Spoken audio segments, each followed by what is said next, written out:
साथियों नमस्कार, स्वागत है आपका आपके अपने YouTube चैनल पर। एनिमल फिजियोलॉजी पढ़ रहे थे अपन, और एनिमल फिजियोलॉजी में अपन ह्यूमन का डाइजेस्टिव सिस्टम पढ़ रहे हैं। डाइजेशन की प्रक्रिया के अंतर्गत अपन मैकेनिज्म वाला टॉपिक ले रखा है अपन ने, मैकेनिज्म ऑफ डाइजेशन, पाचन की क्रियाविधि कैसे होती है। और आपने अब तक देखा कि पाचन की क्रियाविधि को अपन ने 5 भागों में डिवाइड किया था। सबसे पहला कौन सा था? इंजेशन, पता ही आपको। दूसरा क्या था? डाइजेशन। तीसरा एब्जॉर्प्शन। चौथा एसिमिलेशन।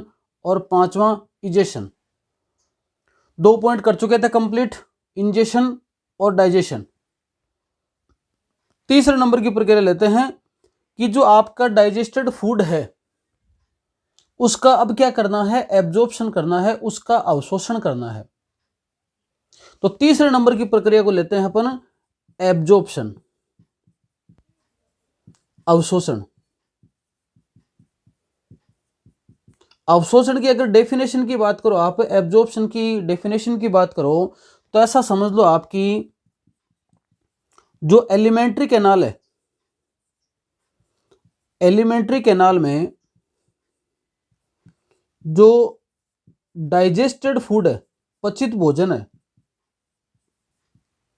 डाइजेस्टेड फूड का मतलब कार्बोहाइड्रेट है, प्रोटीन है, लिपिड है, वो छोटे छोटे टुकड़ों में टूट चुके हैं। कार्बोहाइड्रेट है, ग्लूकोज है, फ्रुक्टोज है, गैलेक्टोज है, इनमें टूट चुका है।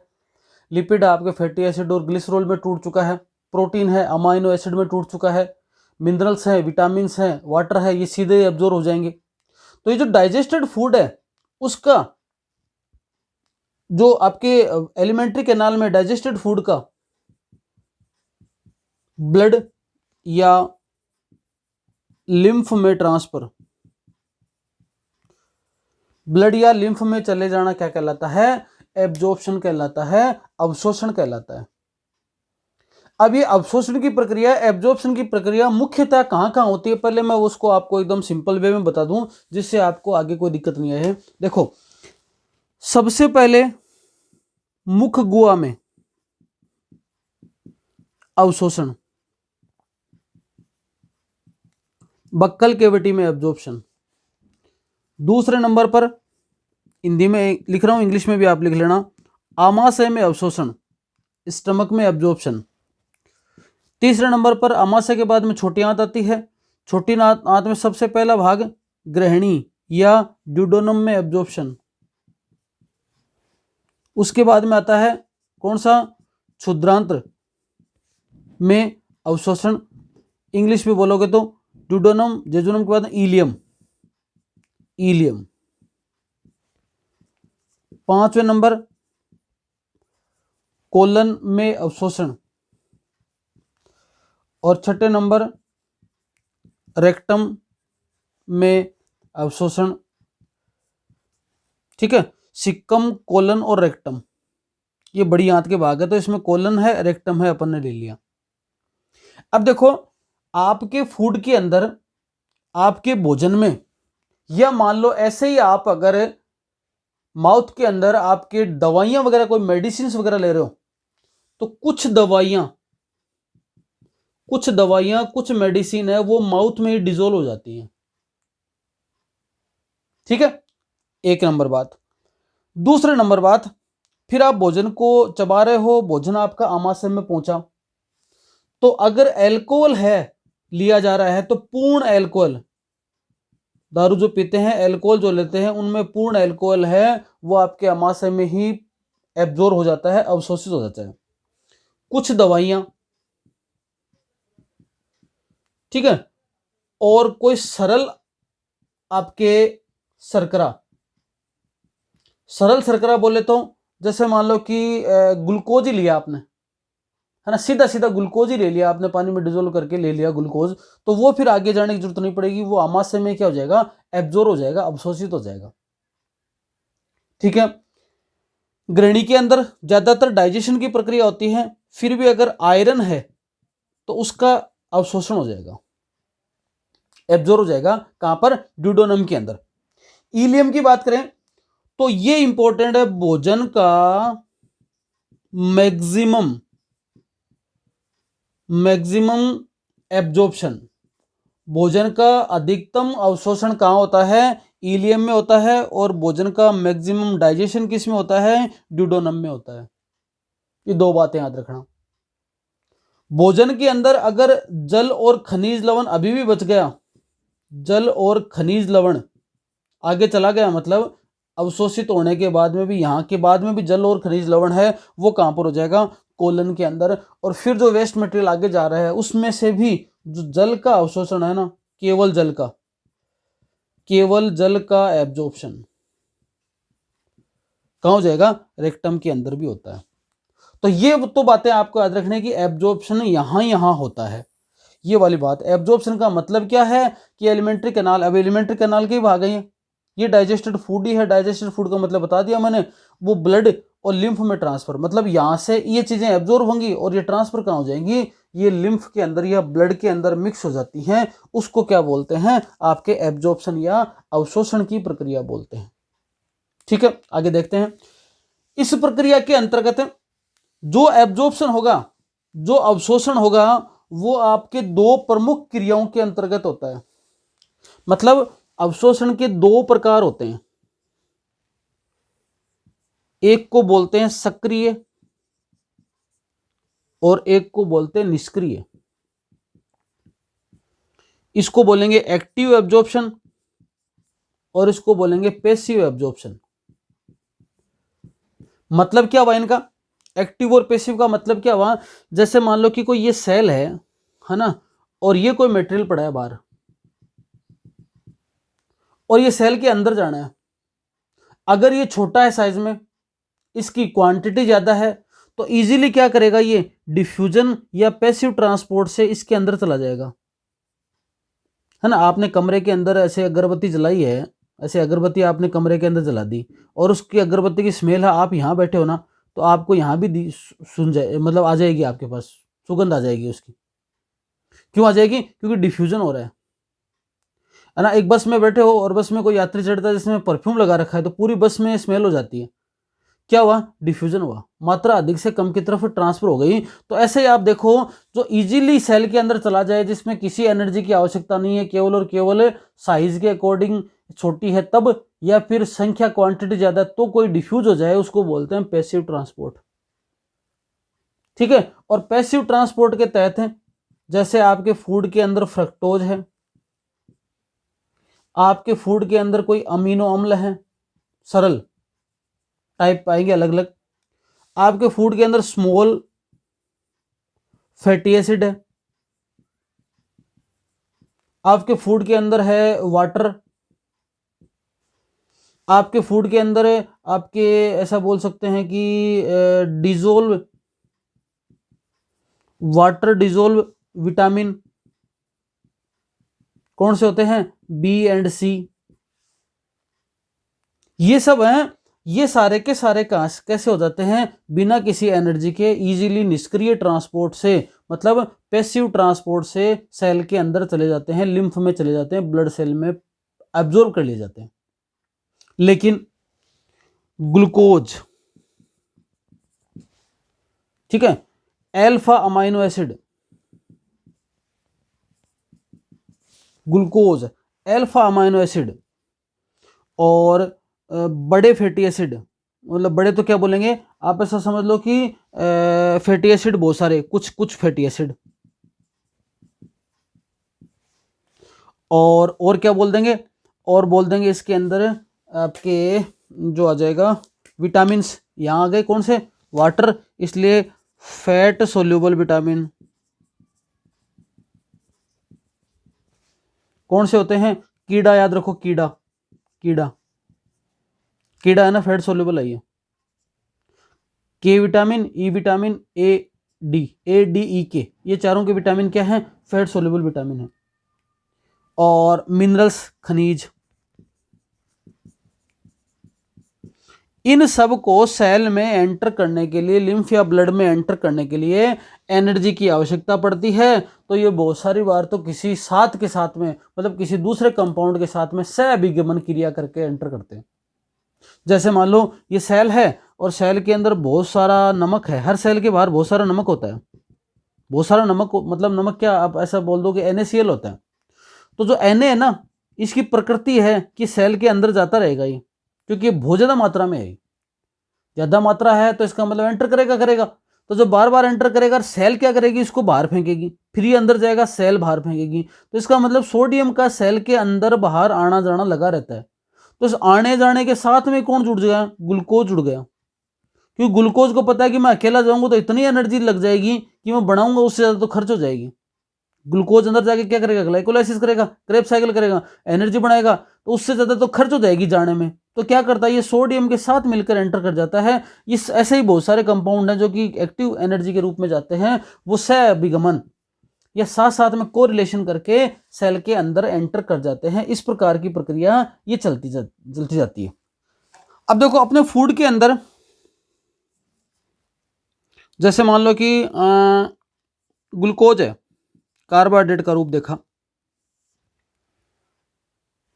ये ग्लूकोज क्या करेगा, जो इंटेस्टाइन है, इंटेस्टाइन की जो एपिथेलियल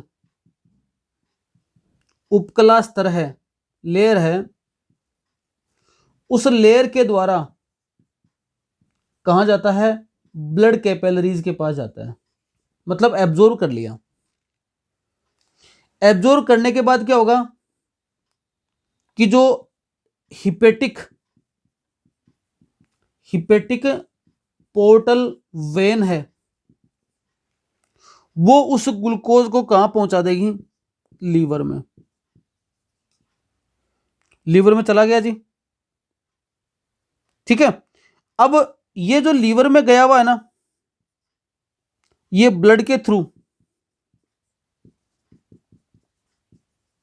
कहां चला जाएगा, हार्ट में चला जाएगा, और हार्ट से पंपिंग के द्वारा पूरी बॉडी में सर्कुलेट हो जाएगा।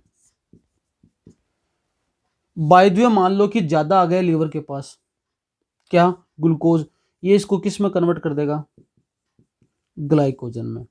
कौन सी प्रक्रिया है, ग्लाइकोजेनेसिस, एक्स्ट्रा ग्लूकोज। सिंपल सा तरीका है ये, इससे सरल कुछ नहीं हो सकता। ग्लूकोज आया, आपके आंतरिक जो लेयर है उसने क्या कर लिया, उसको एब्जॉर्ब कर लिया ब्लड के थ्रू, वो हिपेटिक पोर्टल वेन से कहाँ चला गया, लीवर के अंदर चला गया, और लीवर से कहाँ, हार्ट के अंदर, और हार्ट से पंपिंग की प्रक्रिया से पूरी बॉडी में सर्कुलेट हो गया। ये प्रक्रिया किसके साथ चलती है, ग्लूकोज के साथ चलती है। ग्लूकोज के साथ इस प्रकार की प्रक्रिया हो सकती है। दूसरे नंबर पे देखो, प्रोटीन टूटा किसमें, अमाइनो एसिड में, तभी तो डाइजेशन हुआ। अमीनो अम्ल के अंदर टूट गया जी, ये भी कहां टूट रहा है, पूरा इंटेस्टाइन में टूट रहा है। तो वही इंटेस्टाइन की जो एपिथेलियल मेम्ब्रेन है, उसने क्या कर लिया, उसको ग्लूकोज को पकड़ा। वही हिपेटिक पोर्टल सिस्टम या हिपेटिक पोर्टल वेन ने कहां भेजा, इसको लीवर में भेजा, और लीवर से ब्लड में मिलकर पूरी बॉडी में। अगर एक्स्ट्रा अमीनो एसिड है तो वो किस में कन्वर्ट हो गया, अमोनिया में। अमोनिया किस में बना, यूरिया में। प्रक्रिया का नाम ऑर्निथिन साइकिल। और ये यूरिया बॉडी से एग्जिट कर दिया गया, बाहर निकाल दिया। ये अमाइनो एसिड की गति हुई, ठीक है। आगे देखो, अगर अमाइनो एसिड की जगह फिर लिपिड की बात करें तो लिपिड के छोटे छोटे टुकड़े कौन से हैं, फैटी एसिड प्लस क्या है, ग्लिसरॉल। ये किसके हैं, लिपिड के हैं। यही वही इंटेस्टाइन की मेम्ब्रेन से एब्जॉर्ब किए गए। अब यहां पर देखो, ये जो है, इसमें जाने से पहले देखो एक स्थिति बनती है जिसको बोलते हैं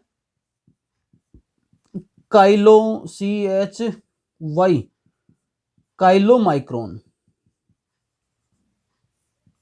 बनता है पहले, है ना। व्हाइट कलर का, दूधिया कलर का एक स्ट्रक्चर बनती है काइलोमाइक्रोन। अब ये काइलोमाइक्रोन क्या होता है, इसको थोड़ा सा आपको डिटेल में समझना है, इसको थोड़ा सा बढ़िया समझना है, क्योंकि यहां से क्वेश्चन बढ़िया बन सकता है। देखो, जब आपके फैटी एसिड और ग्लिसरॉल टूट चुके होंगे तो ये जो यहां पर ये काम कहां हो रहा है, इंटेस्टाइन में, और इंटेस्टाइन में एक आपके मटेरियल आता है जिसको बोलते हैं बाइल। कहां से आता है, वो लीवर से ही आता है। लीवर ने बनाकर गोल ब्लैडर को दिया, और गोल ब्लैडर क्या कर रहा है, उसको ट्रांसफर कर देता है कहां पर, इंटेस्टाइन में। तो इंटेस्टाइन में क्या आया है, पित्त आया हुआ है। तो ये बाइल और ये फैटी एसिड प्लस ग्लिसरॉल आपस में मिक्स हो जाते हैं, ये मिल जाते हैं ये, और मिलकर एक स्ट्रक्चर का नाम बनाते हैं जिसको बोलते हैं मिजेल्स। आप मिजेल शब्द आए तो मिजेल का मतलब यहां पर ये समझना, fatty acid plus glycerol plus bile. ठीक है, इस प्रकार की संरचनाएं बन गई किसकी, मिजेल की।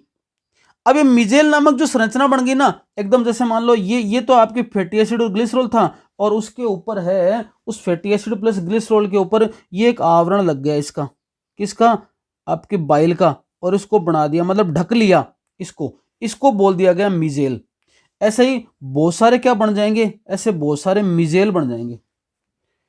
मिजेल का मतलब है फैटी एसिड, ग्लिसरॉल और बाइल, इस प्रकार की स्ट्रक्चर बन गई, जिनको क्या बोला गया, मिजेल बन गया। अब ये जो मिजेल है ना, ये मिजेल जैसे मान लो एक पर्टिकुलर सेल में काम हो रहा है, ये ऐसे बहुत सारे क्या बन गए, मिजेल बन गए। अब सेल के अंदर जो एंडोप्लाज्मिक रेटिकुलम है, सेल के अंदर जो एंडोप्लाज्मिक रेटिकुलम है, वो उन मिजेल को पकड़ती है ऐसे,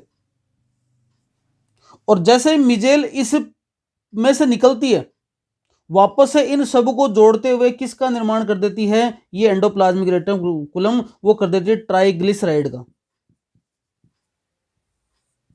किसका निर्माण कर देती है, ट्राइग्लिसराइड का निर्माण हो गया। और इस ट्राइग्लिसराइड के साथ में अब क्या जुड़ जाएगा, प्रोटीन जुड़ जाएगा, मतलब प्रोटीन का घेरा बन जाएगा इस ट्राइग्लिसराइड के साथ में। तो ट्राइग्लिसराइड प्लस ये जो प्रोटीन मिल गए है ना, इस ट्राइग्लिसराइड के चारों ओर क्या बन जाएगा, जैसे मान लो ये बना स्ट्रक्चर टोटल करके ट्राइग्लिसराइड बन गई, और इस ट्राइग्लिसराइड के चारों ओर से क्या बन गया, एक प्रोटीन का घेरा बन गया। अब ये जो स्ट्रक्चर बनी, इस स्ट्रक्चर को क्या बोला गया, काइलोमाइक्रोन। सबसे पहले फैटी एसिड ग्लिसरॉल बाइल के साथ जुड़े, मिजेल बनाया। मिजेल जैसे एंडोप्लाज्मिक रेटिकुलम से जुड़ती है, ट्राइग्लिसराइड में कन्वर्ट हो जाती है, और ट्राइग्लिसराइड में कन्वर्ट हो गया इसके साथ में प्रोटीन का आवरण बन जाता है, जिसको क्या बोला जाता है, काइलोमाइक्रोन बोला जाता है। ये काइलोमाइक्रोन जो है लिम्फ सेल के द्वारा एब्जॉर्ब कर लिया जाता है काइलोमाइक्रोन। ठीक है, और लिम्फ सेल के द्वारा एब्जॉर्ब करते हुए, जैसे लिम्फ सेल के द्वारा इसने क्या कर लिया, एब्जॉर्ब कर लिया, ये अपने पूरी बॉडी का जो लिम्फेटिक सिस्टम है उसके द्वारा कहां पहुंच गया, ब्लड प्लाज्मा में। और ब्लड प्लाज्मा के अंदर एक एंजाइम है, जिस एंजाइम का नाम है क्या, लाइपेज। ठीक है, और लाइपेज क्या करता है, इसको वापस से किस में कन्वर्ट कर देता है, फैटी एसिड प्लस ग्लिसरॉल में या मोनोग्लिसराइड में। फैटी एसिड और ग्लिसरॉल में ट्रांसफर कर दिया किसने, ब्लड में चला गया ये, और ब्लड से यहां ट्रांसफर हो गया। अब ये किस में पहुंच गया, हार्ट के अंदर, और हार्ट से पूरी बॉडी में ट्रांसफर हो गया। ठीक है, ये यहीं पर प्रक्रिया कंप्लीट हो गई। तो इस प्रकार से इसको बोल सकते हैं कि जो आपके बॉडी में फैटी एसिड और ग्लिसरॉल बना, उसका पर्टिकुलर एब्जॉर्प्शन इस प्रकार से होता है, जहां पर एक बीच की स्ट्रक्चर और बन जाती है, जिसको अपन पर्टिकुलर नाम देते हैं कि क्या बना, उसको बोलते हैं काइलोमाइक्रोन। आपको इंपॉर्टेंट ये बात याद रखनी है कि किसके एब्जॉर्प्शन में ये वाली स्ट्रक्चर बनती है, बाकी कोई विशेष प्रक्रिया को याद रखने की कोई आवश्यकता नहीं है।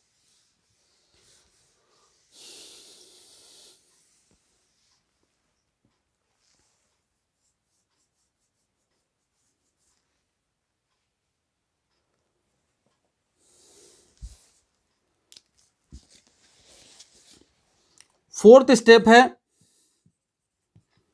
एसिमिलेशन। स्वांगीकरण। सरल सी प्रक्रिया है, कोई दिक्कत वाली बात नहीं है। ये जो एब्जॉर्ब फूड है, हालांकि अपन ने इसको देख लिया, अभी कंप्लीट कर लिया है अपन ने, परंतु फिर भी जो एब्जॉर्ब फूड हुआ था वो पर्टिकुलर सेल तक चला जाए ब्लड के द्वारा पर्टिकुलर सेल्स तक चला जाए, और सेल्स में जाने के बाद एनर्जी के लिए इसका विघटन हो जाए और अपने को क्या मिल जाए, एटीपी मिल जाए। मैं जो बोल रहा हूं वैसे लिख लेना। उसको क्या बोलते हैं, एसिमिलेशन या स्वांगीकरण की प्रक्रिया बोलते हैं। लिखोगे कैसे कि जो एब्जॉर्ब फूड है वो ब्लड के द्वारा कहां चला जाए, पर्टिकुलर सेल्स में चला जाए, और सेल्स में एटीपी प्राप्त करने के लिए उस फूड का क्या हो जाए, विघटन हो जाए, ग्लाइकोलाइसिस, क्रेब्स साइकिल जैसी प्रक्रियाएं कंप्लीट हो जाएं, और एनर्जी मिलने के बाद में जो एक्स्ट्रा बच गया वो किसके रूप में, ग्लाइकोजन के रूप में स्टोर हो जाए, ग्लाइकोजन के रूप में स्टोर हो जाए। ऐसी प्रक्रिया कहलाती है क्या, एसिमिलेशन। ठीक है। 5वें नंबर की प्रक्रिया है इजेशन, बहिक्षेपण। जो अपचित भोजन है वो कहां चला गया, वो आपके बड़ी आंत में है भी, और बड़ी आंत में भी कहां पहुंच गया है, रेक्टम में पहुंच गया। जहां पर जो वाटर है उसको एब्जॉर्ब कर लिया, और ये अपचित भोजन प्लस कोई श्लेष्मा रह गया हो, कोई म्यूकस साथ में आ जाए, जिससे फूड को, जो अपचित भोजन है उसको इजीली बॉडी से बाहर निकाला जा सके। इतना काम करते करते कोई डेड हो गई हो, कौन सी, एपिथेलियल सेल या कोई और सेल्स जो कि डेड सेल्स हैं, बैक्टीरिया वगैरह जो है, इनका बॉडी से बाहर निकलना, इजेक्ट होना, क्या कहलाता है, इजेक्शन। इस प्रकार से ये डाइजेशन के मैकेनिज्म में 5 प्रक्रियाएं शामिल हैं। इंजेशन है, डाइजेशन है, एब्जॉर्प्शन है, एसिमिलेशन है, और लास्ट में इजेशन है। कंप्लीट प्रोसेस होती है। 1-2 वीडियो और बनेंगे डाइजेशन के, जो कि अभी अपन नेक्स्ट लेके आएंगे। आज के लिए इतना ही, धन्यवाद।